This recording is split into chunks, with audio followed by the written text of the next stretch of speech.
Bill, I've noticed that in getting to know you, you have an unusual sensitivity for people. So if you run into people with any need, you oftentimes know how to respond to that and even bring the person to a place where that person can be where he is intended to be. How do you understand this ability in yourself? This has been my life, and ever since I was a small child, um, I was able to talk to adults and talk to elders. But people open up to me. I make it comfortable, I think, for other people to open up to me, and it doesn't take much because, well, to be honest with you, I sense, I see, I perceive intuitionally. I know various aspects about somebody when I meet them, if they're a total stranger. In fact, total strangers, there is no such thing. When I meet somebody, I generally have a good idea of what kind of person they are and who they are, where they're going, more importantly, where they've been. The big thing for me is when to reach out and to say something, when to be silent, or if I do reach out and say something, how do I veil it? How do I make it stealth so it's not this is going to happen to you. You need to do that. You don't want to come on and give people advice. What you need to do is open people's hearts and minds. So through the process of that, they awaken that inner sense of who they are. Because in reality, each of us is our own guru. Each of us is our own teacher. There's that higher self within us that directs us and guides us, and we know when we're going by our moral compass or by our spiritual compass. And so all I want to do is get people to look at their compass. And sometimes a series of questions or just a little listening, looking at people's heart, soul, their minds, their spirit, I help them open that door. And so my process in life, and it is a process, is to extend myself when necessary and needed. Back in 1990, I had a meeting with a Swami, and we talked about this very issue. Because up till that time, I was one of these guys making predictions. It's going to. I woke up one morning with my wife, and I said, "Wow, I had this dream. There's this big tidal wave in Hawaii, and there's Boy Scouts out on the beach camping or something, and they're all washed away. What do you know? That happened the next morning. There it is.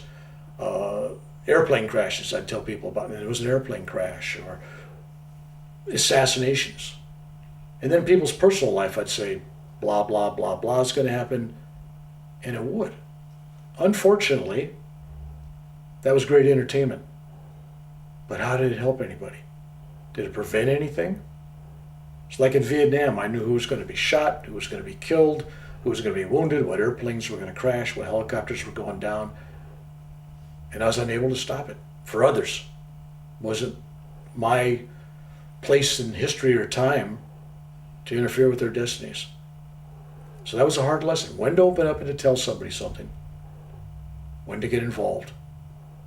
So this Swami kind of led me down a different track, and he told me, it's not about entertaining people with predictions. It's about directing people's thoughts and their emotions and their spiritual energy towards those avenues that will take these people to the right place to help with their problems. So they have a death coming up in their family, or they have a divorce imminent, or they have relationship problems with their children or whatever. Lead the conversation to tools that would help these people, get them to think without being obvious. So since 1999, when I have conversations with people, if people are very intuitive and they really listen, they'll pick up on what I'm doing. Otherwise, it's just kind of a subtle dropping of things. And sometimes it sounds like nonsense because I don't filter what I say to anybody. If a story comes to me or a thought comes to me, I go with it. For example, I got a phone call from this famous psychic. I won't mention her name. And I never met her. Somehow she got my telephone number. She calls me up. I didn't really know anything about her. And she needed some help and advice. And obviously a psychic can't go to somebody else for help and advice. They're supposed to know everything. And she gets on the phone and she's talking to me. And the first thing I say is, excuse me, you just break up with your girlfriend. This is a woman I'm talking to. You just break up with your girlfriend? She's dead silent. She goes, yeah? I said, you're a lesbian, right? She goes, yeah. I said, okay. She says, how'd you know that? Nobody knows that. I said, I'm sorry. So, and she went on talking and stuff. She said she had a problem she wanted to talk to me about. And I said, well, let's just a minute. I'm going to tell you a story. And I told her a story of me being at the ashram in India, where I fall down in the ashram and my foot is obviously broken. It's twisted in 3 different places. It's swollen up. It's turned blue. It's bleeding. It's great pain. And everybody's crying to take me to the doctor. And the guru comes out and he looks at it and he goes, Bill, there's nothing wrong with your foot. Be okay in the morning.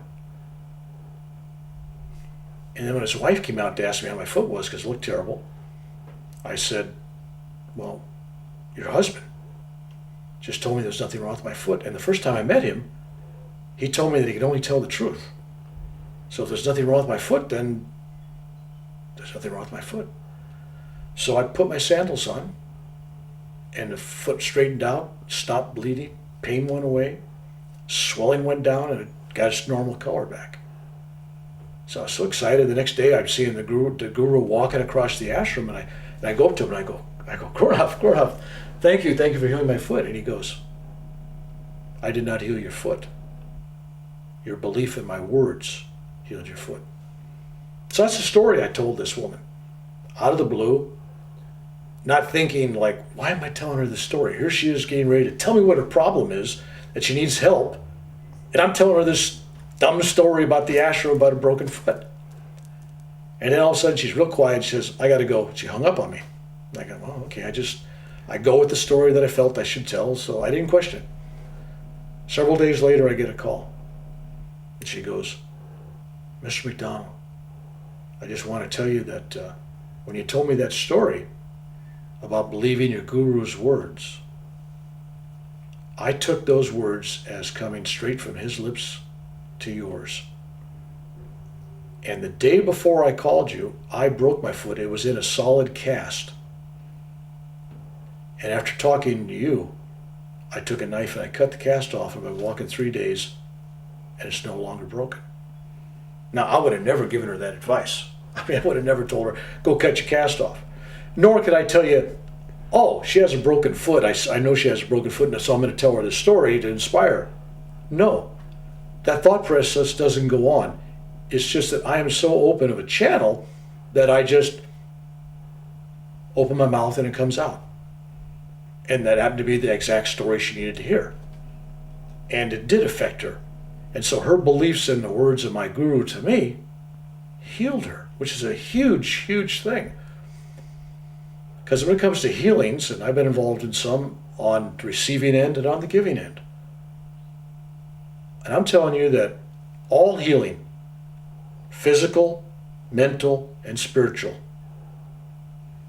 takes the healer and the healee, the person being healed, to be in tune. You have to be in a belief. I mean, you have to believe. You have to believe, and you don't have to have it said to you, I'm healing you. You don't have to touch the person. The person knows. They have so much faith, so much trust in the word of the guru or the word of the healer. That's all it takes. An incident comes to mind when I was a little younger and my daughter was in college, and she went up skiing at Lake Tahoe someplace, and she came down the slope and she fell and she broke her knee. It was really bad. It was all broken up, lots of noise and pieces, and it was, anyway, she was stuck up there because it snowed, and she come back down and they put a soft cast on it, and they told her that she was going to need surgery on this knee, that it was really badly broken up. And I was in Washington, D.C. at the time, and she called me and said, Dad, I got to have an operation on my knee. And I said, no, you don't. She goes, yes, I do. They got x-rays. This thing's really bad. And I said, don't let them do anything. I'll be home in a couple of weeks and you won't need an operation. She goes, Dad, I need an operation. So when I get home, I take her into my meditation room and I lay her down and I do this thing that I've learned and I transfer energy that goes through the top of my head and out my hands on her knee. And within 3 or 4 minutes, she's getting up, she's walking, no pain, nothing. It's totally healed. So she goes to the doctor the next day for a doctor's appointment, and the doctor goes, well, we must have made a mistake in the hospital. We must have made a mistake. It couldn't have been as bad as everybody's saying it is because this new x-ray shows there's nothing wrong. So then she comes home and goes, Dad, you must have not did anything because it must have not been wrong. I said, okay. You haven't believed me here. Okay, great. 2 days later, she falls down the stairs at my house and totally makes it worse than it was before. Where now when you touch the knee, it went, you could feel the pieces in there. And I said, okay, you ready to trust me again? So we go back in there. I do the same thing, and I tell her, though, this is only going to be about 95% healed. It's going to take 6 months for the other 5%, the stiffness and stuff to wear out. And you know what? She got up, it was 95% better, and it took about 6 months for the last 5% to heal. Because that's what I told her. But she also learned that when something happens like a miracle, you don't question it. You don't doubt it. You don't take energy away from it. So with healings in the spirit, which is another whole dimension, in the body, in the mind, it takes both the guru, the teacher, or the healer, the doctor, and it takes a receptive patient. And the patient has to be open-hearted and open-minded. So you asked me a really simple question, and it's really not a simple question because everybody I meet becomes a part of my web of who and what I am. They're entangled in this web, and so I take on, it's like I met you the other day, and we talked earlier before this recording, I took home part of you last night and reflected on you and certain thoughts and things that came to me. That's why we talked earlier. So there's a lot of people pass my way, even strangers, a homeless person. I don't necessarily just leave them there on the curbside. Part of them comes with me sometimes and journeys with me, and I send them a prayer, a good thought, kind thought. We are all in this thing together, and someday we're going to realize that there's nobody better, nobody worse. We're all in this school together, and we got to help each other. It's an evolving process.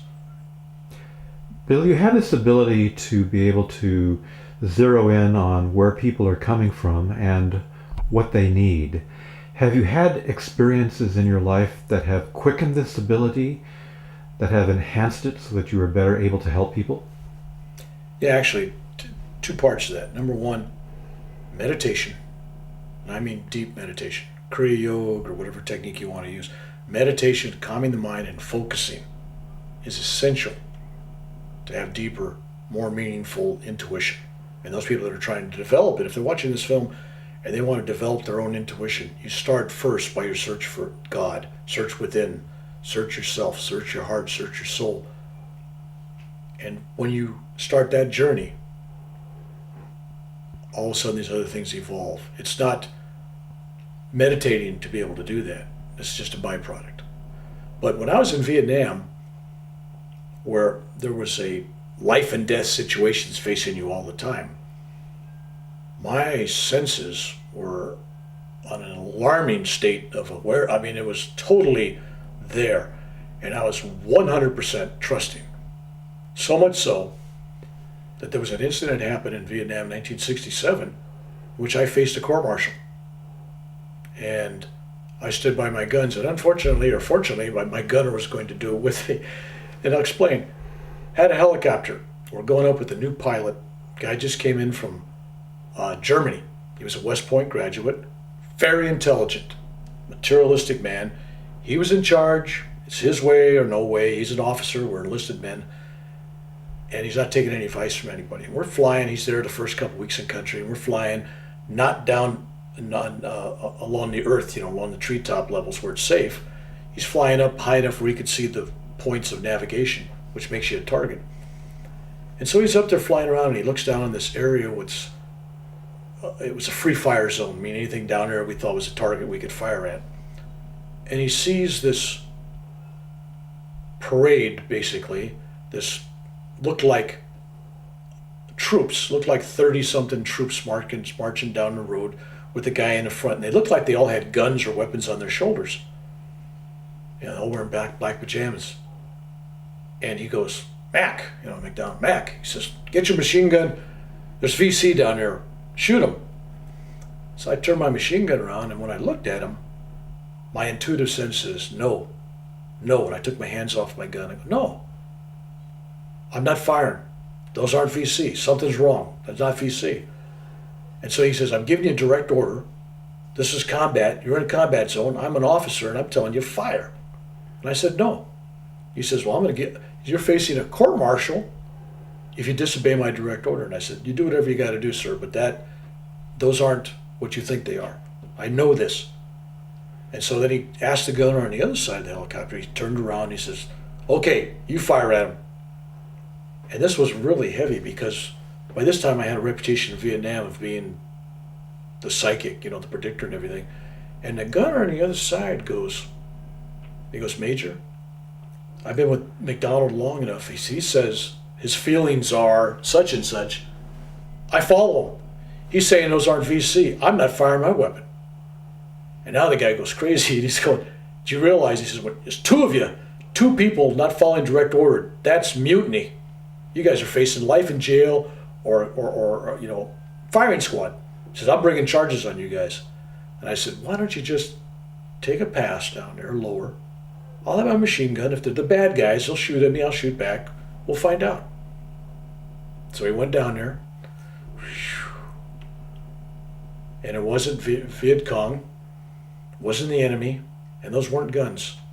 It was a parish priest marching all these village kids in black pajamas with instruments of vegetable garden maintenance, shovels, rakes, picks. They were going to the community garden. And then the guy got dead silent, of course. Everybody was like, but think about, I'm not too much of a religionist, but that's got to be at least a cardinal sin to kill a Catholic priest and 30-some children. So there's a chance where I was willing to face life in jail or a firing squad for mutiny based on my intuition. All I had to do was pull the trigger and I wouldn't have been in trouble, and if the guys would have got killed, it wouldn't have been on me. But I knew it was wrong. How many people trust their intuition enough to be able to say, court-martial me. This is what I believe. I know it's right. Not many. Bill, when you were in India, you got some counseling from particular gurus, the result of which changed your life. Can you tell us about this? Oh, yeah. I was in the ashram of Yogaraj Gurnath Siddhanath, which is outside of Pune. And one day, after I've been there weeks and weeks, he comes up to me and he goes, Bill, I want you to go to downtown, which was Pune, about 30 miles away. And he says, I want you to have a naughty palm reading done. And I look at him going, what in the heck's a naughty palm? I'm thinking of a palm, like you get a palm reading, fortune telling, and I didn't know what exactly a naughty was, other than naughty is like an energy point or something. And I said, I don't need my palm read. And he laughed. And he says, no. He says, this is a whole different thing. I said, well, I don't know anything about that. So he explained to me that from 2,500 to 5,000 years ago, these great rishis, these spiritual sages, channeled information about people coming in the future. And they took this information and they had scribes sitting around writing on palm leaves. They take a palm leaf, they cut it off, a little section about like this, and they cut the fronds off so it's a solid piece of palm leaf. And then they write on there. and then they shellac it so it preserves it for several hundred years, 700 years or 800 years.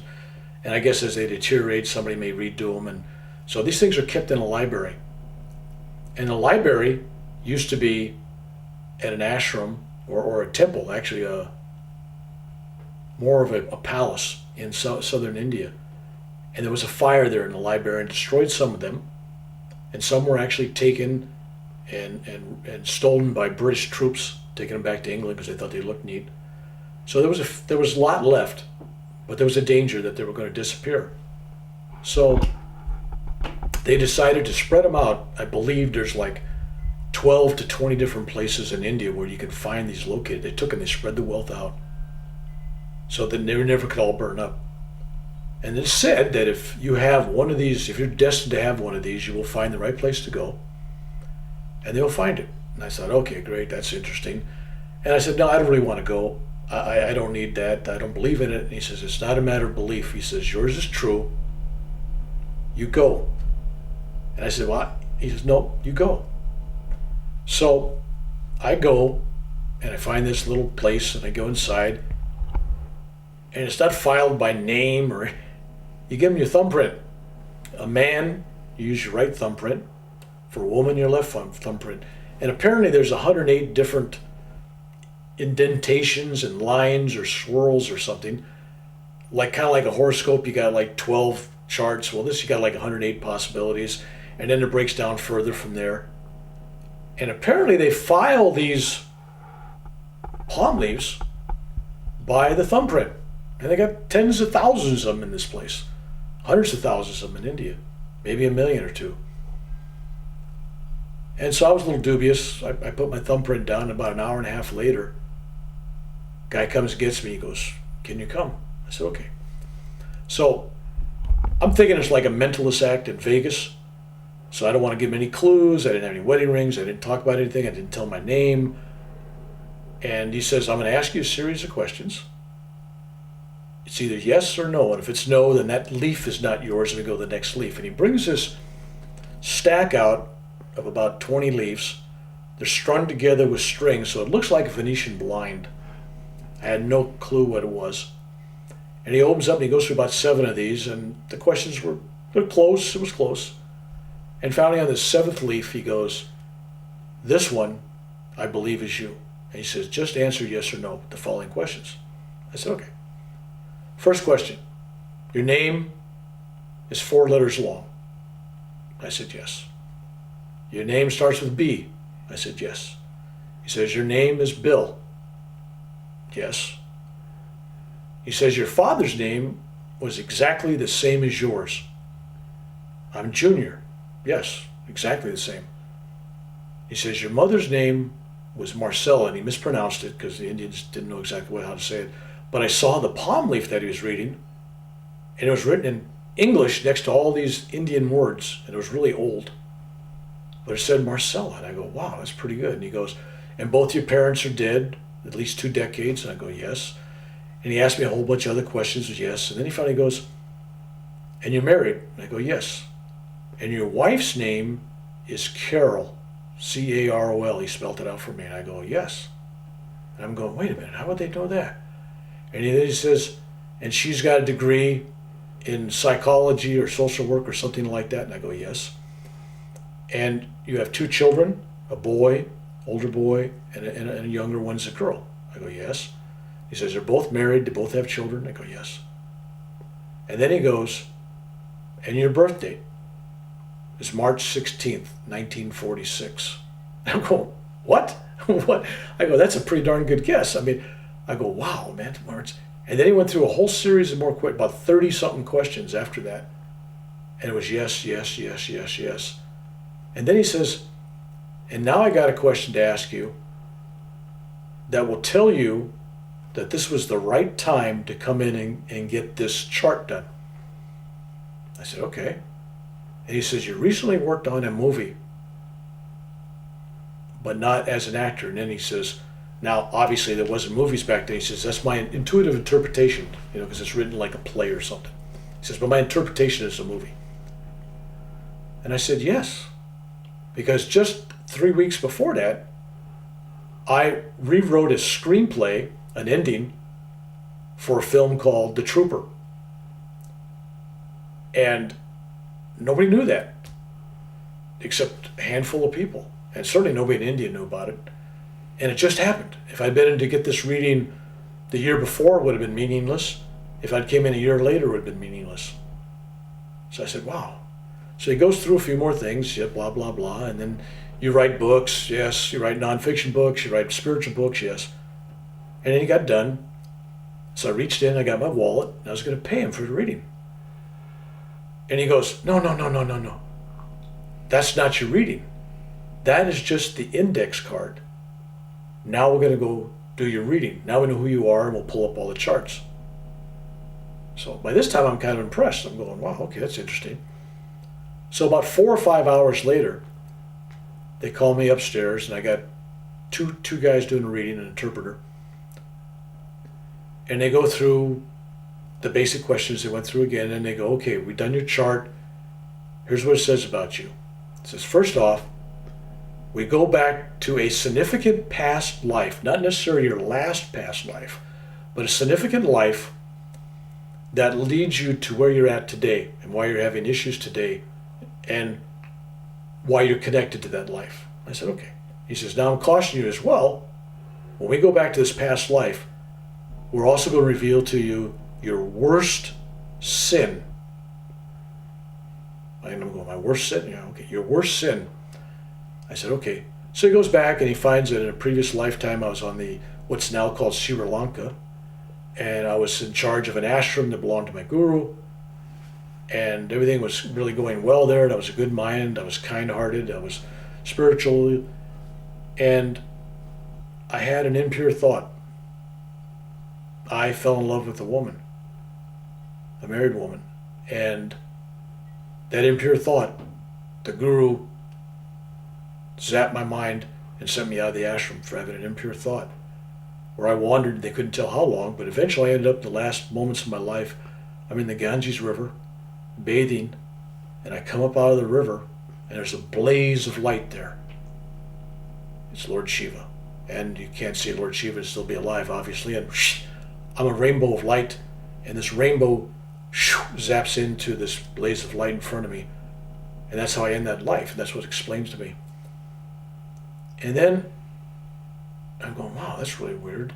Okay, now what's that got to do with this lifetime? Well, this lifetime, when I met my present guru, within 90 minutes of meeting him, without me telling him anything about my health, I was having epileptic seizures that were getting to be very serious.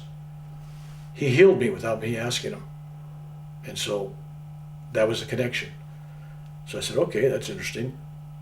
And then he went into this present life and talked about all these events leading up to this moment coming in there, where I had seen Lord Shiva in various forms and disguises all my life, but has failed to recognize.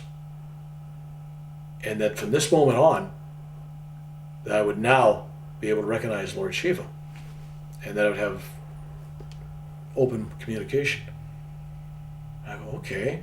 And went through a series of predictions. I thought, oh, that's weird, this is strange.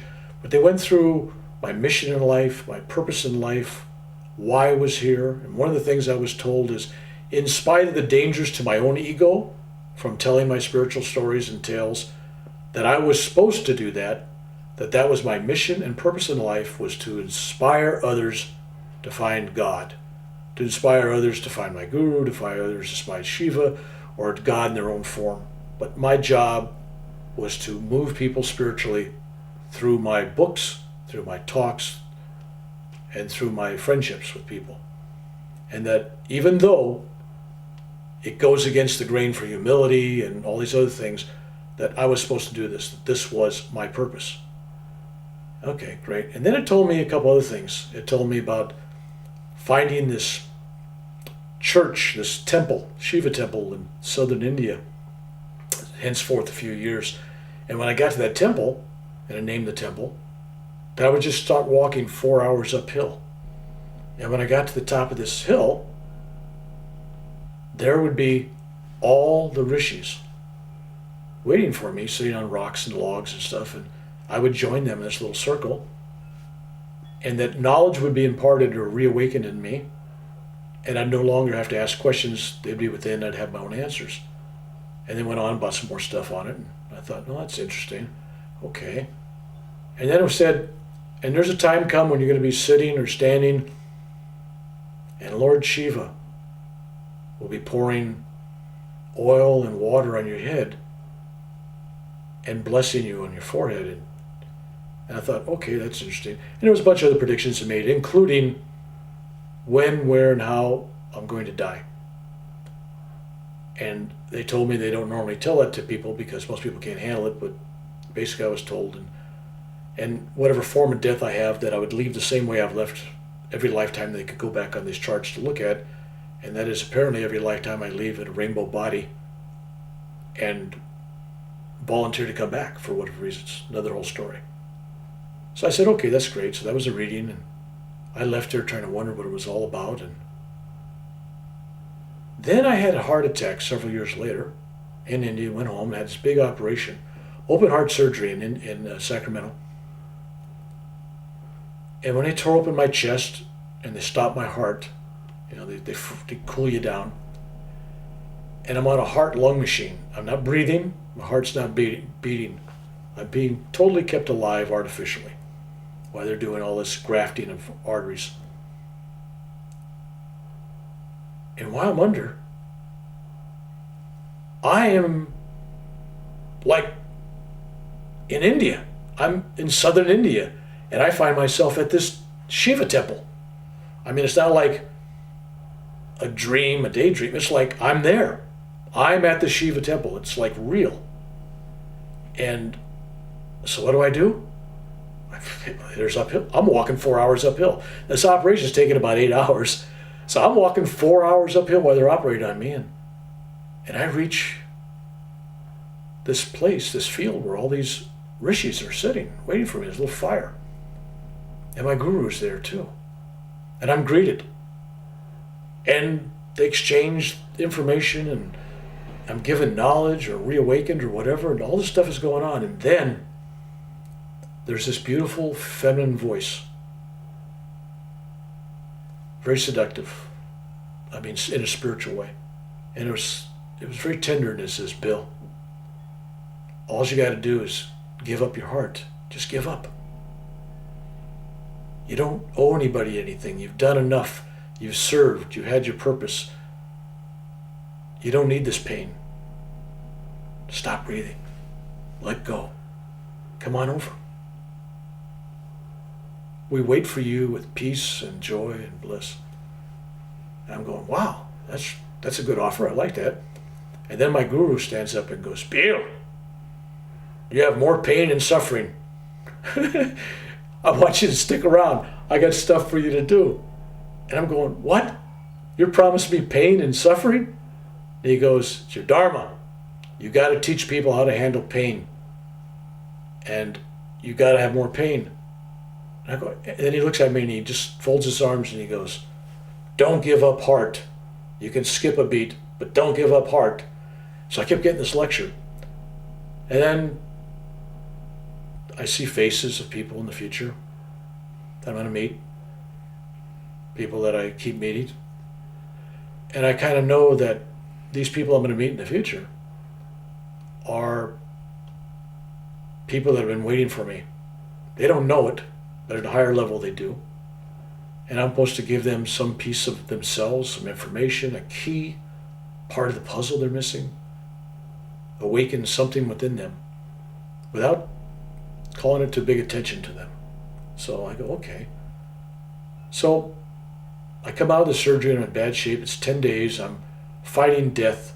And every time over those 10 days that I close my eyes and I'm out of it, I'm back with this group. I'm having the same argument over and over and over with these people, and the same beautiful, seductive, spiritually wonderful, divine, feminine energies going, come on, stop breathing. Give up your heart. Go. And the guru keeps saying, don't give up heart. You can skip a few beats, but don't give up heart. So 10 days go by or so, and I'm having 5 blood transfusions. I'm not doing good. I'm going downhill. And they're taking me downstairs at 10 o'clock at night on a gurney to get emergency ER to look at something and examine me. And the phone rings as they're wheeling me out the door. And I said, just a minute, there's a phone. And they were reluctant to let me answer the phone, but I pick up the phone in the hospital room. And I hear this voice goes, "Bill, this is Gurdjieff in India. I'm at the ashram." I go, "Wow, this is cool." And he's first things he says is, "Don't give up heart. You can skip a few beats, but don't give up heart." He says, "I got over 100 people at the ashram here going to the temple to pray for you, and I promised them you'd be healed." Oh, so I hang up the phone and I tell my wife, I go, "I can't die. I'll embarrass my guru. He just told everybody's going to heal me. So I got to get well. I got to get out of the hospital." So, see, my guru challenged me in a way he knows that his words mean a lot to me. When he tells me he healed me of my broken foot before and he said there was nothing wrong, that obviously I stood up because I believed him. And now he's telling people that he's going to heal me. I have no choice but to be healed. And it was that strong in me. And the desire to live at that point was just boom. So the next day I'm sitting in my hospital bed and I'm sitting up and there's like this dome of energy. It's like somebody took a crystal glass bowl and put it over my bed. You could see through it, but it was energy. And just outside of that was the rest of the world, the room in the hospital. But standing at the end of my bed was Babaji, the same Babaji that they talk about in Autobiography of a Yogi. Some say that he's an emanation of Lord Shiva, but there's Babaji. And he's standing there looking eternally young, like in his 20s, long jet black hair hanging down, no shirt on, he's got a pair of pants on, barefoot, and he's pouring oil and water on top of my head and touching my forehead with it. And he's chanting in some strange dialect. And I'm thinking to myself, I could be hallucinating here, I could be delusional, but this is all right. This feels good because I get such bliss and love that even if it's delusional, it feels good. So I'm thinking, this is really great imagination, but this is really good. I'm home from the hospital about a week, and my daughter comes over and she says, David went to visit you. He's a guy, about a 42-year-old man. He went to visit you at the hospital. I said, "No, I didn't. I didn't see him." She goes, "Oh yeah, he told me all about the visit. He went into your room and there was some strange Indian guy with no shirt on, with long black hair and bare feet, was pouring some kind of oil and water in your head and chanting this strange stuff in Indian, and you thought it was really strange and funny." And I'm going, "He saw this?" So what I thought was a delusional state, someone outside the bubble saw. And that gave me an affirmation that what I saw was true. And it also made me realize that what was predicted in the Nadi to happen didn't just have to happen on the physical plane, but it could be interdimensional. And I believe that in this interdimensional experience that I had, in this near life, death, whatever it was experience where I was artificially being kept alive, that I actually experienced going to southern India, that I actually walked up a hill, that I actually talked to these rishis, and there was an actual battle going for my very soul, to stay or not to stay. And that's a very interesting thing, because when I also finished that, I had a separate Vedic chart done by someone else, unconnected to the person that just did that. And I had a tarot card reading in India by one of the people that's supposed to be one of the world's best. And it's really odd that with little variations of new information, that they all told me the same thing. And that is that I'm one of these souls they call a sacrifice, that keeps evolving out, but volunteers to come back again, to suffer pain, to suffer poverty, physical things, mental emotion things, wars, whatever. And then my job was to be like the spiritual cheerleader, to get other people to go and to evolve. And that I would not know who or what I was during most of my lifetimes until towards the end. when it would be revealed somehow. And so I would know that this was the right mission, this is why I'm here.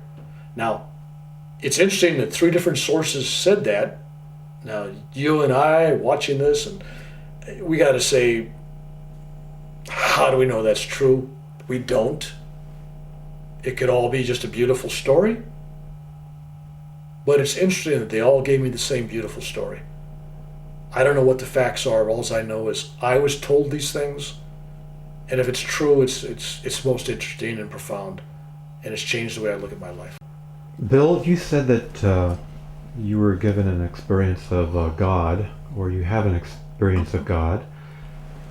How would you describe that experience of God to our audience? I've had some experiences where I've actually, in the physical, without dying, after a long period of meditation, actually have been transported in a rainbow body or an out-of-body experience where you actually find yourself becoming one with music, color, nature, creation, everything. Now, if that is experiencing God, if God is everything, then yes, then I've experienced God, because God is everything. It's such a phenomenal thing. There's people out there that I kind of raise my eyebrows. I don't want to question anybody else's experience. There's people out there who say, I've met some of these New Age people that say, I'm enlightened, great. I'm glad they are, because I'm not enlightened. And I don't know of any enlightened people in the world. But I think there's a series of awakenings and the different levels and different steps. For example, Lord Buddha, 49 days meditating, and he became this, he awoke in this altered state, and he picked up all this knowledge in the process. Yeah, that's evolving. But there's other people through near-death experiences. They've got a taste what the other side's like. They've got a taste that life is forever. They felt the light. And some of these people you talk to, they go, no, I just didn't see the light. I felt the light. I tasted the light. I became the light. I was the light. That's the ones that really have had the experience at the deepest levels. And they come back and they realize that the light, whatever it may be, is just an abundance of love. It's all love. And that at the most minuscule building block of creation and everything is not atoms, not quarks, not strings, not all these other material things. The building block that holds everything together in this whole creation is love. So all these scientists out there looking for this divine, the God particle, they're missing it. Because the God particle is love. And it is us, it is you, it's me, it's everything. It's a rock, it's a tree, it's a pet dog, it's a cat, it's sky, it's the clouds, it's the moon. There is nothing that doesn't contain the God particle, love. And this is why we're all one, and we're all part of God. There is no separation. What separates us is this belief in the ego, the self, that we are this individualized spirit. And we have this ego that has identification. I am this, I am male, I'm female, I'm black, I'm Hispanic, whatever. We are one. And that's why it's really important to be concerned about what happens to others, and what happens to the environment, and what happens to animals. This is one family, one group, one cell. It's like some Indian in the Himalayan mountains talked to me one day, and he was telling me, he says, think about this. He says, before there was telescopes and microscopes and electronic scopes to look at these things, these old Hindus, these Nath yogis, were up here in the Himalayas, and they were talking about God particles, these little like whirling planets with things twirling around them. They were talking about atoms and beyond. And they were talking about if you blew up the human body and get bigger and bigger and bigger, where you could see the atoms, it would look like the night sky. Or if you get small enough, you'd see everything as the night sky. That the universe looks exactly like the universe. It's all one. It's all God. Whether you're getting smaller, bigger, whatever. And when you're going within, and these people, it's like when I was traveling in my experiences, I thought I was, for many years, for 20 years, I thought I was traveling. I was, this rainbow light, I was just traveling past all these worlds. It wasn't travel. I finally woke up one morning and said, that's not about travel. That's expansion. I'm expanding my consciousness. It's not traveling. I'm not going anywhere. I'm expanding. Hope that answers your question.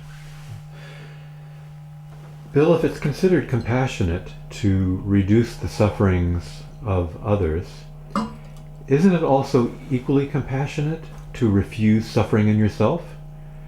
It seems to me that many people think that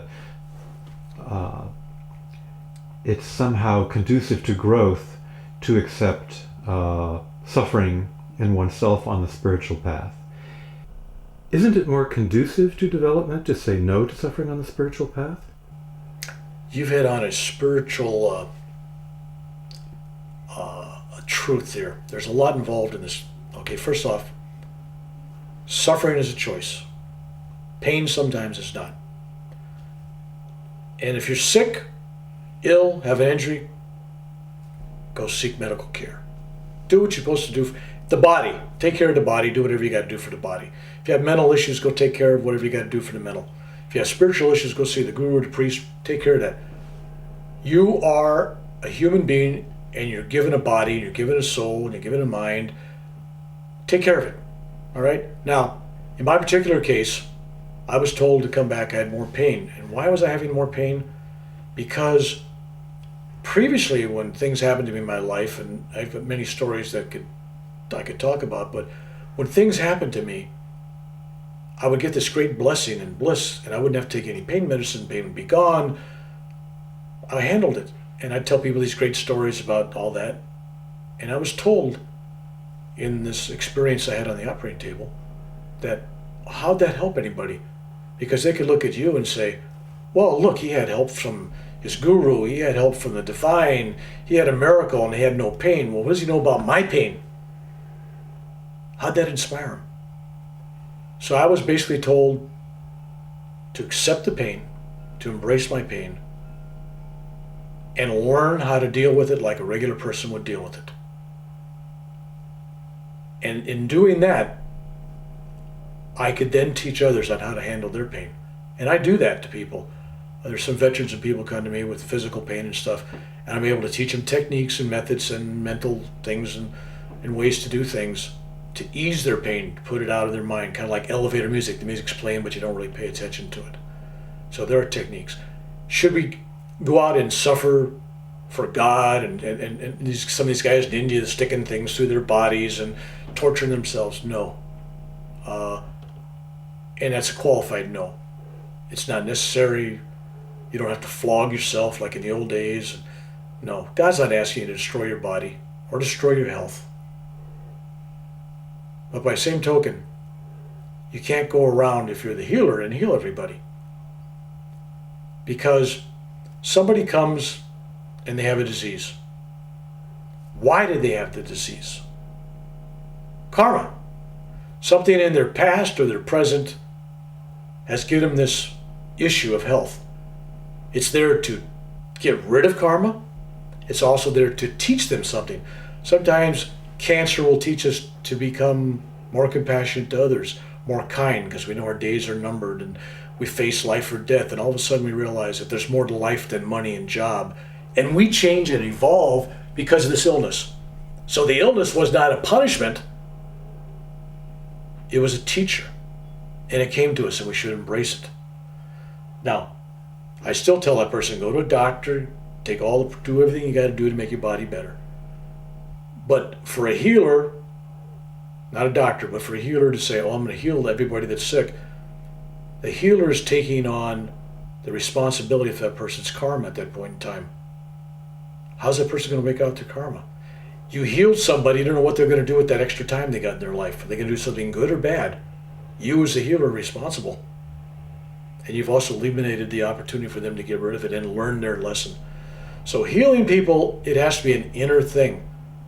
My guru healed me several times, and I asked him, I go, why me?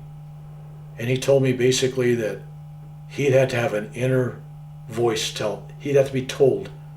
And to him, he said, the big boss has to tell me. And the big boss for him was Babaji. But if he was told, that's what he was supposed to do. He would. And he'd only be told that if that person's extended life and health were needed to serve the overall divine plan. In other words, this person's presence in the world is a gift to others for some reason, for the mission, for the purpose. Service. It's always about service. If you were told that, and you believed that you only had 3 days to live, how would you prepare for your death? I'm already there. I won't tell you how many days or weeks or months or years I got. I already kind of know when that's happening. And since I found that out, it's been a tool. It's been a motivation to get things done. For example, doing recorded videos, I was happy to go out there and talk to people, go out, travel. And then I realized, I'm not going to be around all the time, and there's going to come a time when these stories are going to die. So I better write them in a book. I better preserve them on film. Because these stories and my experiences that I'm sharing, and hope to share many more, are not about me. That's why if I'm gone, these stories will have validity. They'll have value in other people's lives because they'll be able to listen to that and say, either this guy is a lunatic, delusional, okay, who knows, it's up to them to make up their mind, or is he really telling exactly what happened? I'm telling you, I believe what happened. Whether I'm an insane man or not, I don't know. But I also know that I'm supposed to tell it, and I'm sharing it. So the fact that we know when our end is coming can be a beautiful experience because it gives you an opportunity to mend relationships with people, not start fights with people, not hold grudges with people. And I think you and I have both seen this in people that had near-death experiences or near-death-like experiences. They come back and are a lot more tolerant of things. And they also know that their life is held by a fine cord that could be severed any time. And so one should be prepared, not just that they know there's a death sentence hanging over their head some date 3 days from now. Everybody has a death sentence. You don't know when that day is. If you're going to get run over by a car tomorrow or have a long, slow death, 5 years, you don't know. So you should live, not every day, but every moment, as if that's your last. And if you take every day and impregnate it with love, especially divine love, and you make that your reason for getting up, your reason for talking to people, your reason for your existence, then you would have found purpose in your life, and every day would have had meaning, no matter how many days you had left. Bill, on your business card you have a quote. Would you like to tell us what that quote is and why you have it on your card? Love is the only thing that's real. I don't believe fear and hate and anger, they have this reality in the material world. But in the divine world, love is the only reality. And it's when somebody tells you something, you got a choice. You're listening to me now, you got a choice. Is this hooey? Is this garbage? Is this true? What is this? What's this guy telling me? You got choices. And so you have to sit there and you have to use reason and logic. But you never have to use reason or intellect or logic to know that somebody really, honestly loves you. When you get love, you know when it's real. You think you could be fooled, but no, there's the inner you that knows real love. And when you give love to others, they know when it's real. So to me, love is the essence of everything. It's the building block. It's everything. God is love. We are love. I'm love. I just hope I project that in my life. And when somebody's really nasty and mean to me, I always remember that I get stepped on occasionally. I got critics out there. There's people that are always gunning for somebody, and I don't have time for grievances. I don't have time to be mad at anybody. I go to bed, I carry no grudge for no man, no woman, no country, no religion. I'm not noble. I'm just me. And I think and I believe with all my heart that there's others out there to feel the same way as me, because I'm meeting them every day. Love is the only thing that's real.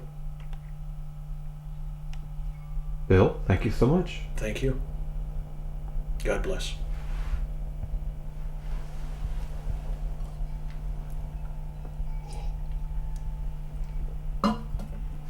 Love is the essence of everything, and without love, there's no purpose for life. And these people coming back from near-death experiences or near-life-death experiences or what I call spiritual phenomenal experiences, this is the thing to let you know if it was real. Is there love there? Were you loved? Were you embraced by the universe? And when I talk about love, people don't understand that. On a more mundane material level, if you felt this kind of love in a body and not out-of-body experience, your back, your spine would be vibrating. The energy and the kundalini, which is the energy running up and down the spine, would be just vibrating at some fantastic levels where you'd say, wow, I get chills in my spine. It's more than chills. It's this vibration of love. And that is what it's all about. Breathe love in, breathe love out. How can you hate anybody? How can you be angry with anybody? And some people I've seen, especially some old grouchy people, and it's interesting because you bring a small child around, sometimes that does it. But if you bring a cat or dog around, it brings out the love in these people. There's something about loving an animal or loving a small child that brings out the real, true self. And I don't know why that is, but why are people attached to a pet? Why are people attached to people? We're all seeking that love connection. And so we go for it wherever it's at. Some people falsely believe, especially here in Silicon Valley where we're filming this, that it's about money, power, control, fancy cars, McMansions, inventions, patents, fame, fortune, sex, drugs.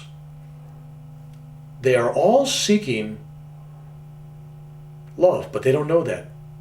They're all seeking something and they haven't figured it out yet. Some think it's booze is going to make them feel high and good, or drugs. Sex is going to make them feel good. It's the natural instinct to want to feel this love. And so people seek it in artificial ways through artificial means. And they miss the boat. They have the right desire, but the wrong modus operandi. And when people wake up eventually, they realize, well, what's this love about? And they realize it starts with the self. Without self-love, you can't give love to anyone else.